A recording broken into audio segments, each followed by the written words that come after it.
Thank you for listening to this episode. And follow the podcast on social media by finding at Prestigious Pod. And if you'd like to be coached on how to live a more prestigious life, you can reach out to me, Chris Bean, at Chris Bean Official, or by emailing the podcast directly at prestigiousInitiative@gmail.com. Lastly, sign up for our newsletter either through social media or on our website. This is the Prestigious Initiative. Welcome. I'm Chris Bean. Today I have a special guest, Greg Barnsdale. Greg is a licensed funeral director, certified financial planner, and the author of best-selling book, Do Not Ignore Your Mortality. With decades of experience in life, in decades of experience in end-of-life roles, Greg is here to share his insights on the importance of having one's final affairs in order. Greg, welcome to the show. Thank you, Chris. I appreciate your interest. So, Greg, why would somebody want to listen to our conversation here today? Well, the main reason, Chris, is that I'm hopeful that this conversation will help your audience realize that end-of-life planning has so many benefits. And I respect the fact that it's a difficult topic, but I'm hoping to inspire a lot of people to really lean into this, and we'll get into all the benefits here shortly. Okay, so Greg, well, let's start out with your background. What led you to focus on end-of-life planning? I can't imagine that's something that a lot of 3 and 4 or 5-year-old little boys want to go into as they grow up. No. Well, I guess this is a good time to start kind of back at the beginning without drawing it out too long. But when I was in high school, I initially wanted to be a helicopter pilot, and I didn't have enough physics. And my grade 13 teacher, after taking some sort of a test, I guess, suggested that I become a funeral director. And I was only the second or third student in that high school to even pursue that path. And I joined the industry. I really enjoyed it. I worked for large and small funeral homes. And then after about 12 or 13 years, I wanted to try something different. And I joined the financial planning industry. And that's where both worlds somewhat merged at death. And that's where or at post-retirement, as I often say. And that's where I developed this interest in estate planning. So what do you think it is that people often get wrong when they're trying to plan their estate? Well, the biggest hurdle, Chris, is having the courage to talk about these things. And as I worked for years as a funeral director, and I'm still a funeral director today, 40 years later, as well as a certified financial planner and a certified executive advisor. But I've seen so many situations, Chris, where I'm speaking with people. And biggest hurdle is just having the courage to talk to their family about these things. If more people can get over that reluctance, and it's not going to bring on death any sooner to have things properly planned, like having a will and a medical directive and having our family know if we want to be buried, cremated, or recycled. Those are all important conversations to have while minds are clear. And do you think people kind of shy away from that because they think that if they start talking about it, then the inevitability of that happening, it then brings it that much more to the front of their mind? Yes, that's what I've found, especially working in the funeral industry. I have seen all kinds of situations where superstition plays into people's reluctance to do various things, especially to talk about end-of-life situations. But the benefits are so overwhelming. Okay, so then I have read Marcus Aurelius' Meditations, and I know something that he thought about frequently was death. With that kind of thought or mentality, or really his teachings and Stoicism being more prevalent in today's society than perhaps it was, maybe 15, 20 years ago, is that still something that people struggle with so much in this day and age? I think it is. But when I joined the funeral industry back in the 80s, Chris, I didn't know that I was part of the death positive movement. And everyone that is in the death care space, the counselors and psychologists that are helping people face our mortality and work through the anxiety that a lot of people have, the medical community, the financial planning community, helping people plan for a good retirement. and the legal community to help people with will planning and estate planning and so on. We're all part of this death positive movement, and it's now elevating more now than ever. Hmm. And of course, then the more people talk about it, the more aware they are, the more that everybody knows that we need to do this planning early on. Okay, so then ideally, where is a good frame of life, good age bracket to start to plan and think about this? Well, today's a good day. Right? I wouldn't say that there's any specific age, Chris, that is the prime time to start thinking about these things. It's often been said that once we have children of our own, we should establish a will, as an example. But I think these types of conversations and the awareness of our mortality and the delicate nature of life should take place far sooner. As an example, I've had a number of people tell me over the years, well, I don't, it's not worth it for me to have a will in place. I don't have much. I don't, it's just not worth it. And I think the cost of setting up a will with a lawyer turns a lot of people off too.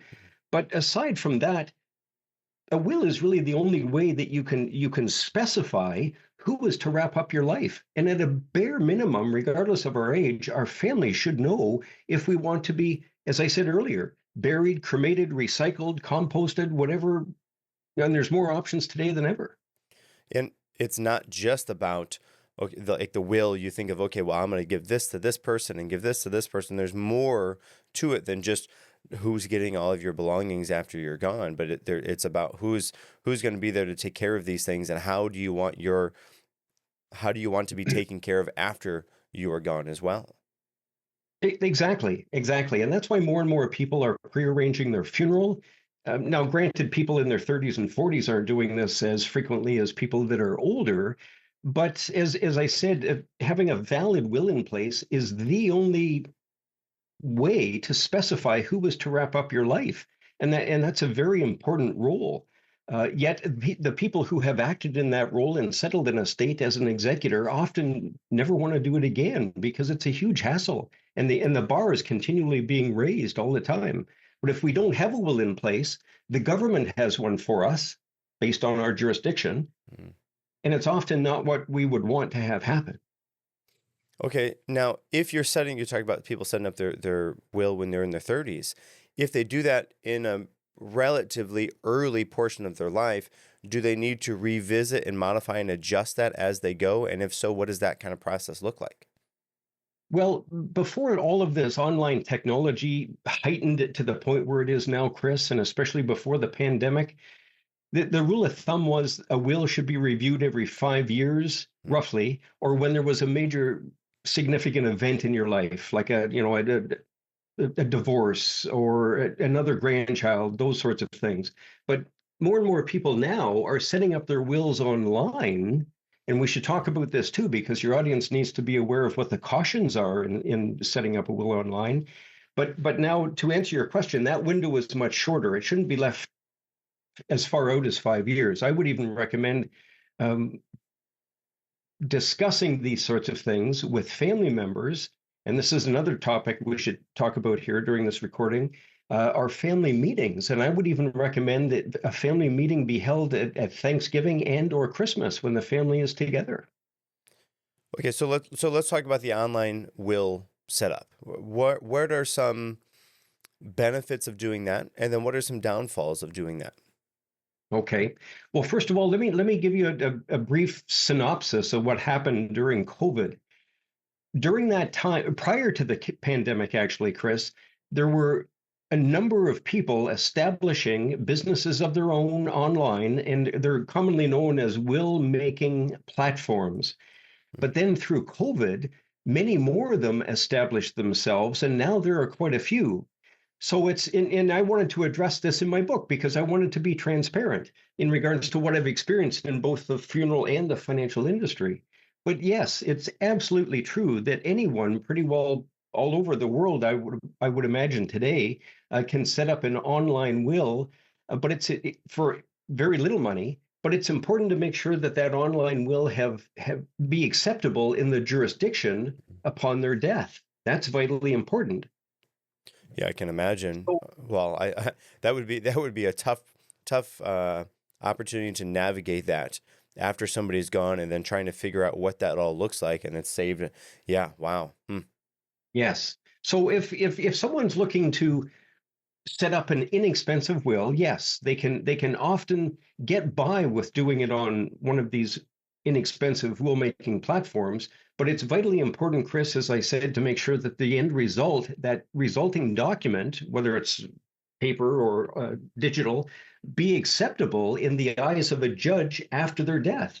And that's what the fly in the ointment is in regards to this, because many will making platforms do have legal advice behind them, and they assure the purchaser that the document, the final result, will be acceptable in their jurisdiction.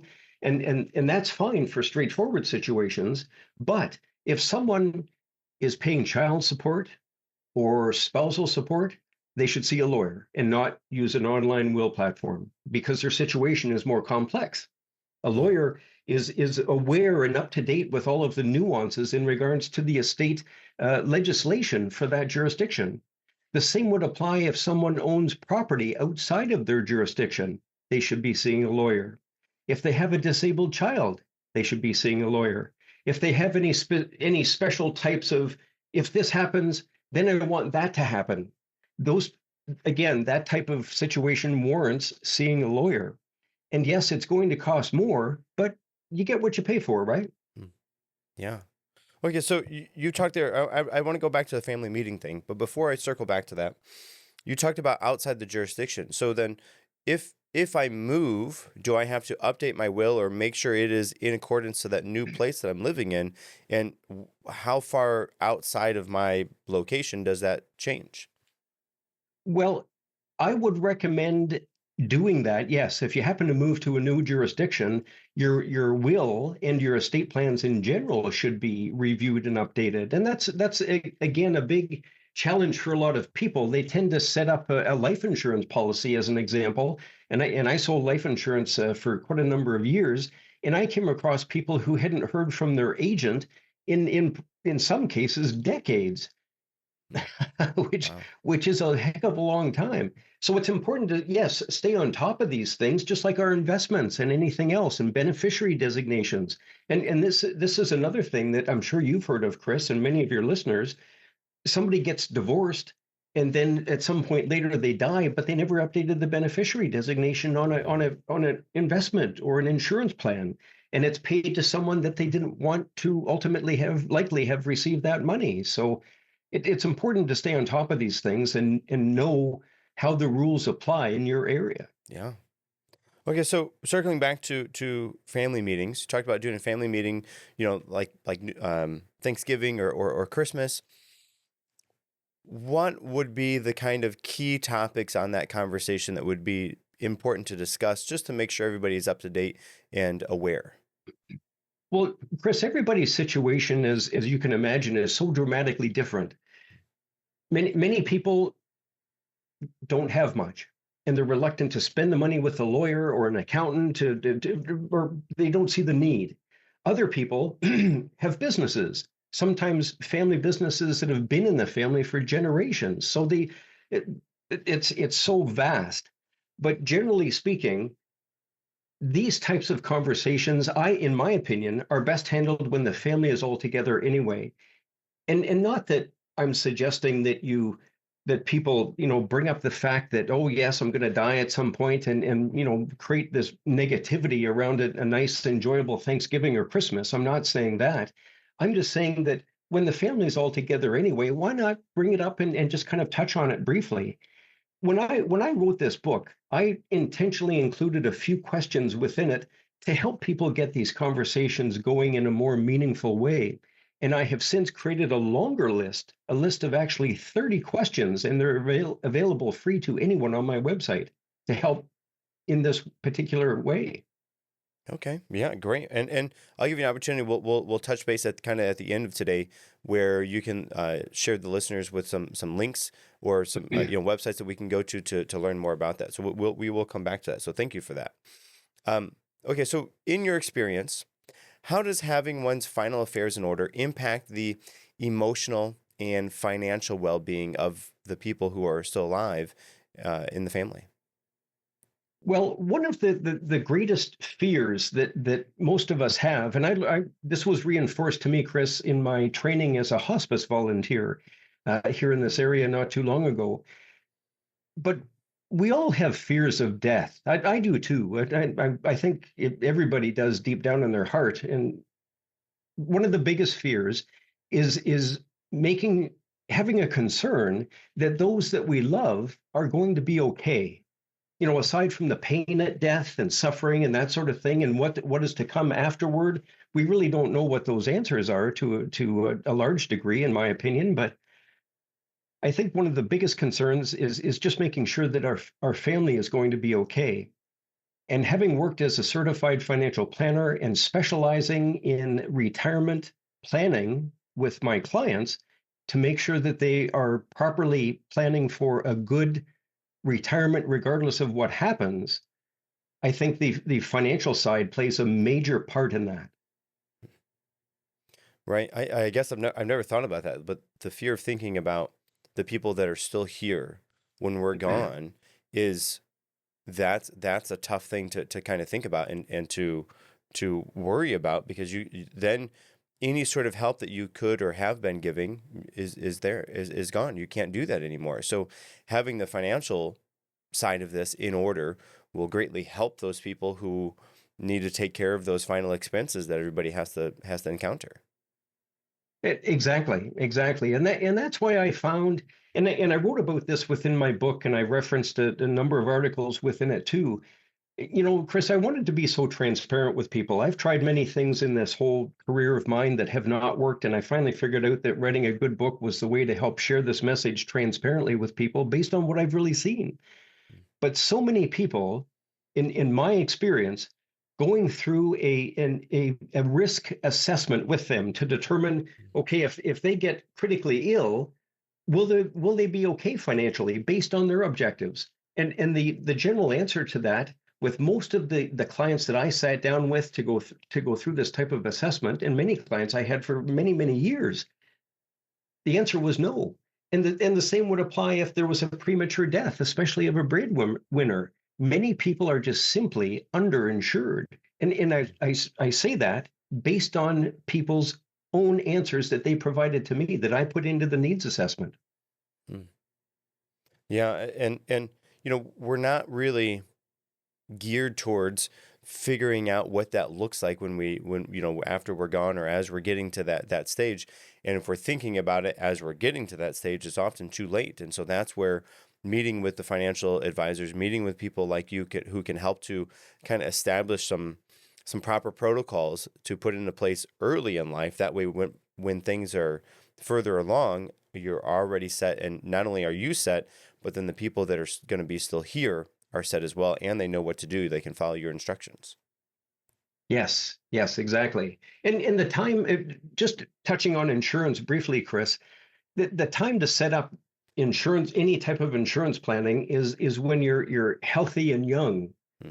As we get older, it gets more expensive as we develop health issues. And before this recording, Chris, I had mentioned to you that 2 months after I published this book, after years and years and years of stressing to people about the importance of having their affairs in order, I was diagnosed with a large brain tumor. Okay, So I'm now uninsurable. No insurance company will touch me until my health history is solid, is good for quite a long time. Okay, so bring me through that. You've spent so much time in the end of life industry. Then you write the book, and then 2 months later you find this out. Bring me through your feelings, your emotions, your thought process as you encountered this. Okay, all right. Well, I'll give you the quick summary, but this is it.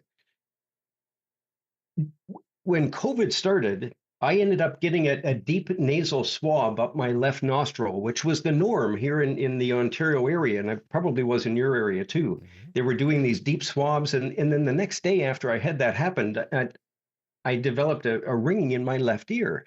I went to the doctor and said, "Doc, is this related? It seems kind of odd." And he said, "No, it's probably not related." short time later, my wife was saying to me, Greg, you're not listening to me.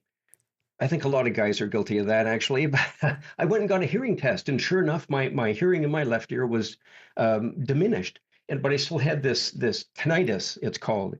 So I went to my doctor had referred me to an ear, nose, and throat specialist. He ordered an MRI, thinking he didn't tell me, thinking that it could be a brain tumor. Because if any of your audience has a ringing in one ear as opposed to two, it could be indicative of a brain tumor. And more MRIs are picking up these things. Many people have them. I've got a cousin actually who has one too. So anyway, and they're just monitoring it in that particular case. But it's called an acoustic neuroma. It is non-cancerous and it didn't affect my balance. I was not getting headaches. I was incredibly lucky. But after I left my general physician's office, shocked that he had told me that I had a brain tumor, that's what the MRI had revealed. I drove home. By the time I got home, my cell phone went off. My wife was working from home that day. And the secretary from the specialist office, this was Thursday morning, said, Greg, can you come in here at 9 o'clock Monday? The specialist wants to see you. And my heart sank. I thought it was cancerous, and my general physician didn't know, so he couldn't tell me. So anyway, I stewed about it for 3 days and didn't tell my wife until Saturday morning as we're having coffee and Celine Dion's song is playing in the background. My heart will go on and tears start running down my eyes. And I broke it to her that I had a brain tumor, and we both assumed it was cancerous until we saw the ear, nose, and throat specialist Monday morning when he said, it's not likely cancerous. Don't worry. I'll refer you to a neurosurgeon to have it removed. Wow. Wow. That okay, so if you had somebody that you were working with that was going through something like this, what adjustments or changes would you advise that person to make?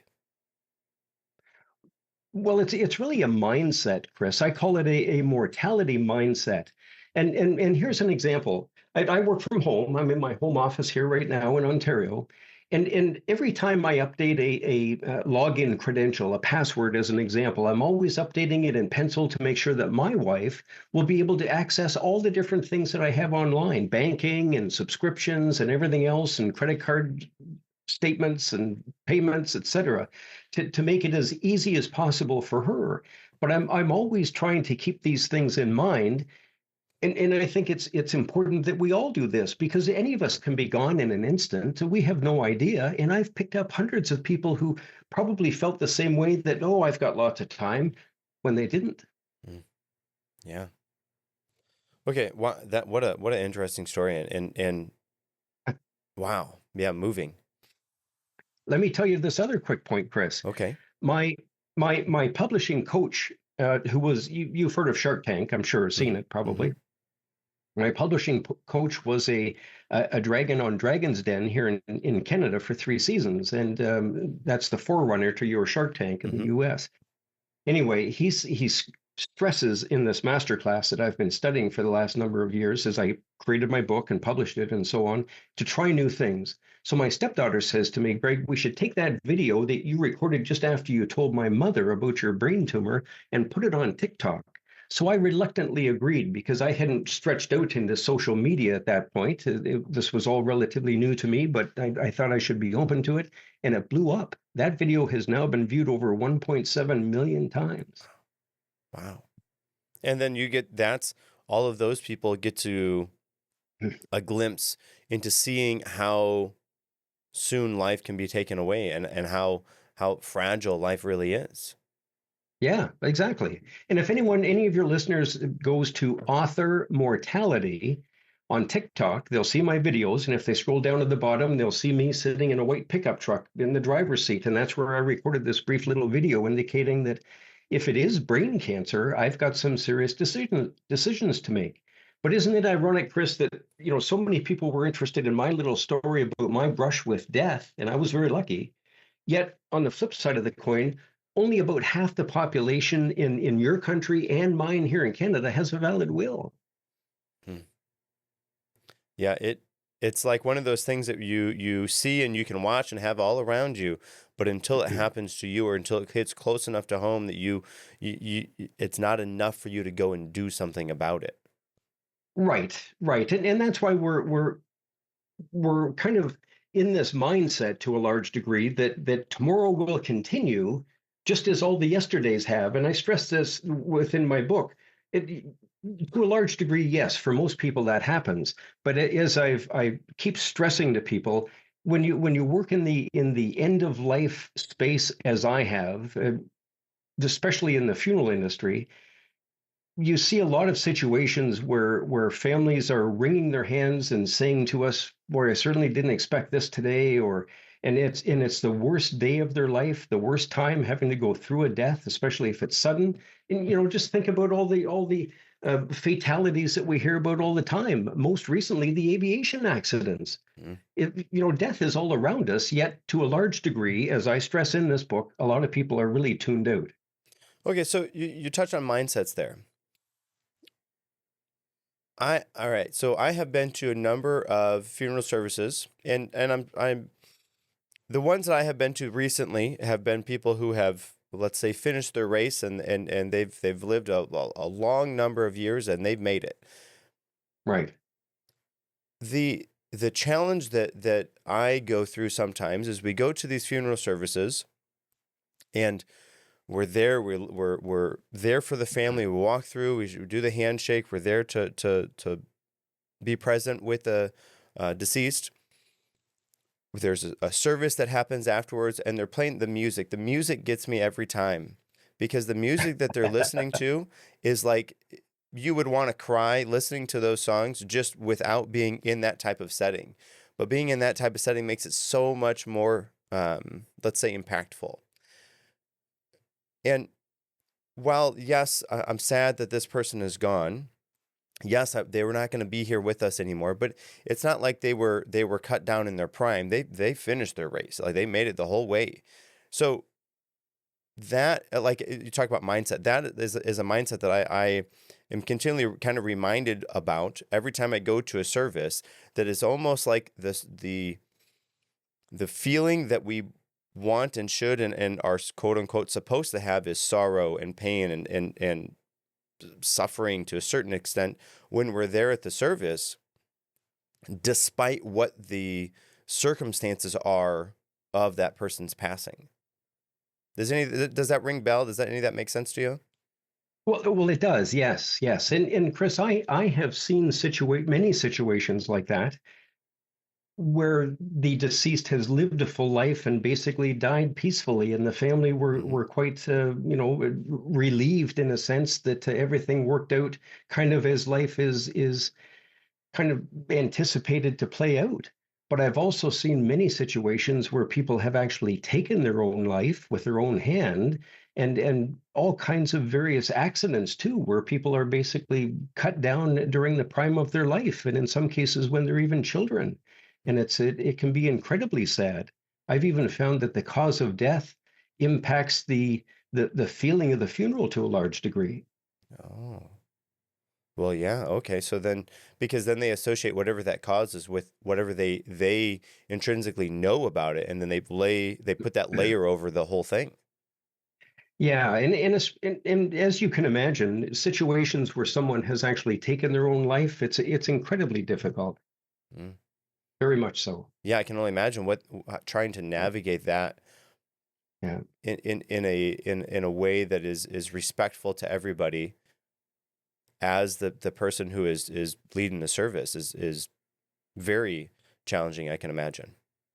Yes, yeah, that's right. Yeah. And even the whole aspect of the what society is now looking for in regards to end of life options.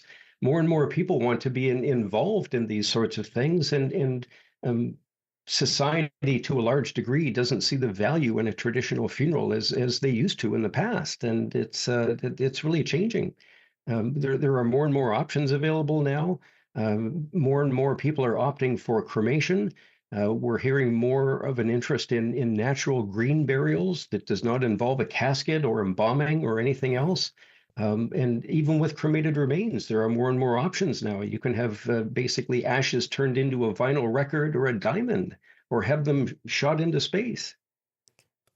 Okay, so why do you think those trends are becoming more prevalent in the industry?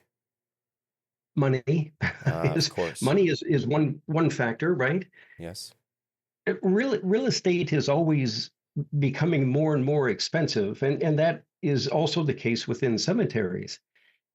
Some families are Mm, lucky enough to have a family plot that was purchased perhaps years or decades earlier. For those families to have a burial or the burial, full size burial of a casket or the burial of ashes in a family plot is much less expensive than having to go out and buy even a single grave. A single grave today it's quite expensive depending on where they're looking to buy. So mm. the finances again comes up in this whole theme rather quickly. And I guess if they have all those things in order and they have extra money to burn, why not turn the ashes into the diamond, right? Well, and again, that really comes down to these conversations in advance. Yeah. If our family doesn't know what we want, and they're left guessing, and when they've also got the weight of grief to deal with too, that's just a huge burden. Yeah. Yeah. Well, I think um, one thing that I can conceptualize is I probably don't want to be turned to I don't want to be cremated and then turned into a diamond for somebody to wear. So that would be a good reason to make sure that I get things in order so that that doesn't happen. Right, right. Yeah. The what? Well, Yeah. I That's would urge you, Chris, to talk to your family about what you want yeah. and have these conversations. Yeah. That's so wild. Turn into a diamond. Hmm. Okay, so all right, so moving past the diamond, that's still stuck in my head. That's really interesting to me. You mentioned that end of life planning can cause us to lead to more, leaving a meaningful legacy behind after we're gone.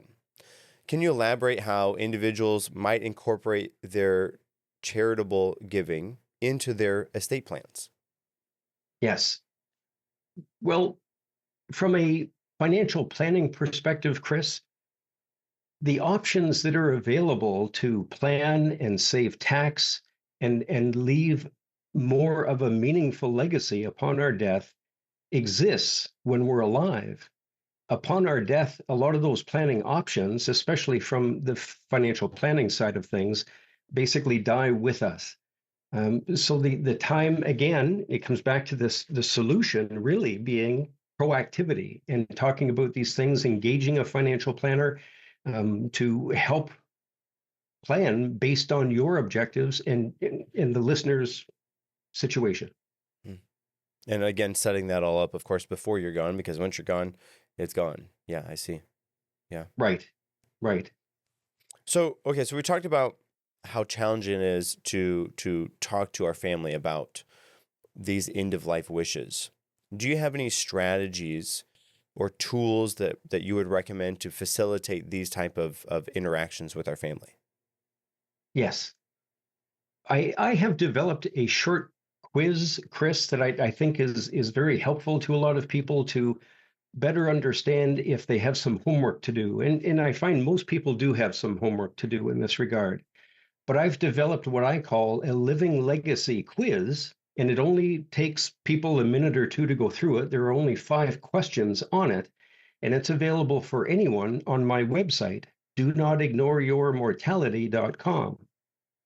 All right, super. Yeah, and I'll be sure to leave the links to those in the show notes for the listeners. Now, as a certified executor advisor, what common pitfalls do you see most people encounter, and how, let's see, and how can they be avoided through the proper planning of these things? Communication. And that's why I stressed communication as the very first chapter in my book. It's the foundation of everything. If we can have the willingness to speak with our family members, our loved ones about what we want to have happen, and then lean into this planning with the professionals to help us, that's really the solution that gets everything going. Okay, So so I that's the biggest issue. Yes. right, having the communication and being able to communicate properly about not just with your family but about the other people who are involved clearly, so everybody knows what is going on and what you expect to happen. after you have gone. Yes. And that's why my short book, Chris, is really just a conversation starter. The first chapter is all about communication, as I said. The next chapter talks about wills and types and how to set them up. The third chapter is funeral, cremation, and burial planning, and then overall estate and legacy planning. And the fifth and last chapter is about powers of attorney and personal directives. But it's very thin. People could read this in one sitting easily. And at the back is a fairly detailed glossary of terms and definitions from both the funeral industry and the financial planning industry, which it's a great resource. And I know this is biased coming from the author, but I'm having a lot of people say the same thing, that they really like how it's inspirational and it is actually working to get people to pull out their will and read it and talk to their family. Okay, well, okay, so that circles right back into the death positive movement that you talked about kind of there in the beginning. How do you think that death positive movement has helped to change the societal attitudes towards death and dying? Well, it's very slow. This whole movement, Chris, has been slowly bubbling up to a larger degree over the last 40 years in this industry, and a little longer too, I'm sure. But here is the most inspirational message I think I can give to your listeners. There's 8 points that really summarizes all the benefits of leaning into this type of planning, and here they are. And this is what I'm stressing in all interviews that I do now. But end of life planning helps to reduce the stress of aging, and that's a big point. It also helps to leave survivors so that they are more financially and emotionally resilient. It also tends to leave them in a place where they are more likely to get along and less likely to contest final wishes. It naturally results in more meaningful legacies. It often helps charities because of the significant tax benefits of planned giving within estate planning. It takes immense pressure off the courts from otherwise having to deal with so many unorganized estates. And cumulatively, all these things, Chris, help bolster the economy. It's a massive win for everyone. Yeah, right. So if you can get this kind of in line before you go, then it helps not just the people that are there, the survivors that are there of your family, but outside of that as well. The courts, the economy, all kinds of things, because then they're not doing this for you afterwards. And the one thing that you touched on, which I think is really interesting as well, is a lot of times after it's not always even the key family member, but after a family member goes, there is tension between the rest of the family members. And even sometimes leading up to the point where they go, there's tension there. And if there is a very clearly defined will of how to handle those things afterwards, then I guess they're still going to be upset, because I think that's part of how people manage, or lack thereof, their feelings and emotions during those times. But nonetheless, it should be much more easy to manage those, because it is just follow the instructions that this person left you. Exactly. And that's, again, it all comes back to the solution of being proactive when minds are clear and having these conversations and involving the family members, because that's really the only solution. You know, Chris, I remember years ago seeing a fist fight at a funeral. And that's the opposite side of things, right? Where there was no planning and there was animosity and poor feelings and anger towards different family members. And we saw this in the funeral industry play out quite often, not to that extent, but situations quite frequently where family members hadn't spoke for, in some cases, decades, and then here they were being forced to sit in a limousine together behind the funeral hearse on the way to the cemetery, right beside each other. Yeah. And then they have not only that, but then they have the emotions and the feelings of whoever is gone that they have to contend with. And if they don't have good coping mechanisms for that, or when they run out of coping mechanisms, that's where the fists fly, or the words fly. Yes, and that's actually, this kind of leads into this whole movement, and what I'm looking for is some political wind behind this, because I truly do believe that all of these benefits that I mentioned earlier about the greater resilience and the uh, more meaningful legacies and helping out charitable causes that so need the money, and helping the judicial system and the economy. Our world could certainly use a boost, and there's no downside to any of this. But if there was some sort of political win behind this, we could make some massive improvements, likely even with mental health issues. Okay, so what would that kind of look like? Well, I don't know at this point. I'm seeking advice and guidance from some political people right now through my connections with LinkedIn, and I'm finding more and more people resonating with this message, from death doulas to psychologists to physicians. And clergy, financial advisors, and lawyers, and it's getting quite interesting, actually. Well, and I guess it's not like something that we are all obviously going to have to deal with. And if we can get out ahead of it, at least put some sort of words on a paper, or commit to saying something, and having those conversations with our family. And if that idea was sort of in the natural society of the way that things work, quote unquote, that would be immensely helpful for any and everybody, because we all have to go through this. We do. We do. We will all die. Everyone that we love and care about will die at some point, right? And I'm not trying to be a big bummer on this show, Chris, but I'm just speaking realistically. And many of us will also become incapacitated at some point. Well, I almost did with this thing, right? I was incredibly lucky. But we all know of people who have become disabled or had a heart attack or a stroke, and again, especially from a financial perspective, that can be a massive blow. Well, Greg, I guess I thank you. Thank you for your expertise, your personal experiences that you have shared with us here today.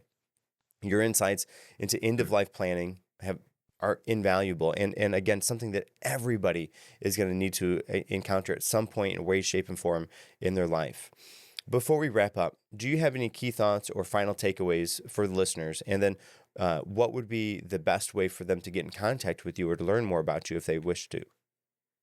Well, I would stress to everybody to plan while they can, because we don't know what the future holds. We're far better off to accept these facts and just lean into them while we have the opportunity for those that we love. It's they that we ultimately want to benefit, right? But people can find me through my website, donotignoreyourmortality.com. My email address is there, links to my book on Amazon and iTunes. It's available in audiobook format as well. But that is the best way to reach me. Well, thank you. And listeners, remember, take time to plan now so you can provide peace of mind and lasting legacy for the future and the survivors of your family. Until next time, make every day count. Greg, hey, thank you so much. Oh, you're welcome, Chris. I'm glad we did this. And I had jotted down a note here that I also wanted to bring up. Not that we have to. I guess maybe it's a minor moot point now, but I wanted to also bring up the fact of medical assistance in dying, which has been legal here in Canada since 2016, and the numbers of people that are opting to end their own life through this program is increasing each and every year. My own cousin ended his life, and I was there in October, just this past October. It was my first experience with this, and it was such a peaceful death. It was actually quite, I can see why he opted for this. He'd had a number of strokes. I see. So then then you don't have to wait for some cataclysmic event to happen, but you can go on your own terms in a peaceful way and make sure you say bye to everybody that is impactful, and they could even sometimes be there with you. Yeah. Well, that's right. And actually, there was about 20 of us in the room with him at the time. And, we were all teary-eyed and sad, and we knew what was coming. And at 2 o'clock, the doctor and the nurses were to come in and basically give him a series of injections to end his life. And we were all talking with him, and I remember I was his cousin. I was let in at about 5 to 2, and Terry's talking with me about looking after his sons and doing whatever I can, and I got tears running down my face. And he looks at the clock and he's, oh my God, it's 2 o'clock.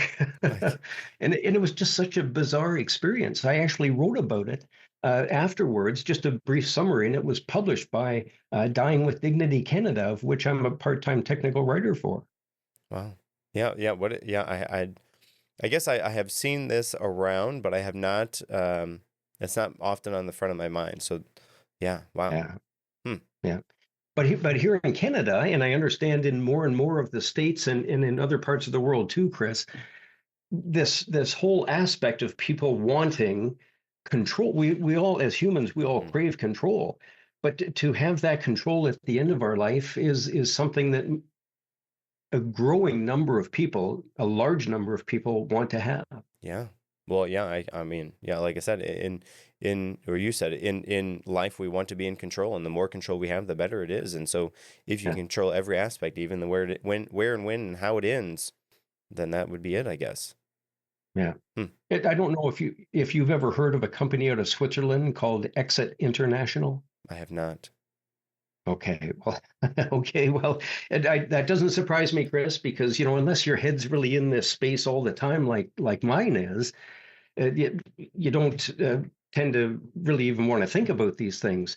But there is a company called Exit International in Switzerland that allows people to end their life for whatever. They don't even have to provide a reason, is my understanding. I've researched them a little bit, and a growing number of couples tend to want to end their life together using this type of service. If especially if the husband or wife is terminally ill and going to die, the Mhm. other healthy partner doesn't want to go on without them. And actually, thinking back to my experience in the funeral industry, we often saw that where there was a spouse that died, and then shortly after, the other spouse died. Yes. Yeah. Well, and that's interesting. So they took a page right out of Shakespeare's play. Wow. And just made Yeah, the whole company around that. That's yeah. wild. Wow. What I studied Shakespeare too long ago, Chris. What play was that? Romeo and Juliet. Oh, was Right? I mean, isn't it, that's I'm not I'm the Shakespearean scholar by any stretch, but I right. mean that's how it ends, right? Does it? Yeah, I think as they I said, poison I'm I think they poison themselves and they drink the poison together. okay. Okay. Well, and we see this theme within movies, and that was another Hmm. thing that I had jotted down here too, Chris, is that there's another um, death doula who's way be at a much higher level than myself in your country, and her name is Gail Rubin, Rubin, Gail Rubin, and I think she's out of New Mexico, and she talks about all kinds of things like this and does speaking all across the country, and I'm sure in various countries too. Um, and I'm connected now with her on LinkedIn, although I haven't spoke with her directly. But she has a list, or she does a podcast about mortality movies. And one Hmm. of the movies I was going to recommend to listeners on your show here was a movie that came out in 2010 called The Ultimate Gift with James Garner, who has now since died. But The Ultimate Gift is an excellent movie to get people thinking about these sorts of things, and there's many of them. Yeah, I guess putting this kind of idea of the death positive movement in sort of pop culture in movies and those type of things will help to bring the not civilization societal up to be at that level, I guess. Yeah, yeah. That's And interesting. another very interesting movie that I really enjoyed was called The Burial with Tommy Lee Jones. It's a more recent one, and it's about the funeral industry and the conglomerates versus family-owned shops. But that's another good movie too. And I'm sure you've heard of the series that came out probably 10, 15 years ago called 6 Feet Under. Yes. Yeah, I don't think yeah, I've that was watched any of it, but I have heard of it. Yes. yeah. You should check it out. It's really good. It's What? it it's my favorite series. No surprise. Yes. Well, hey.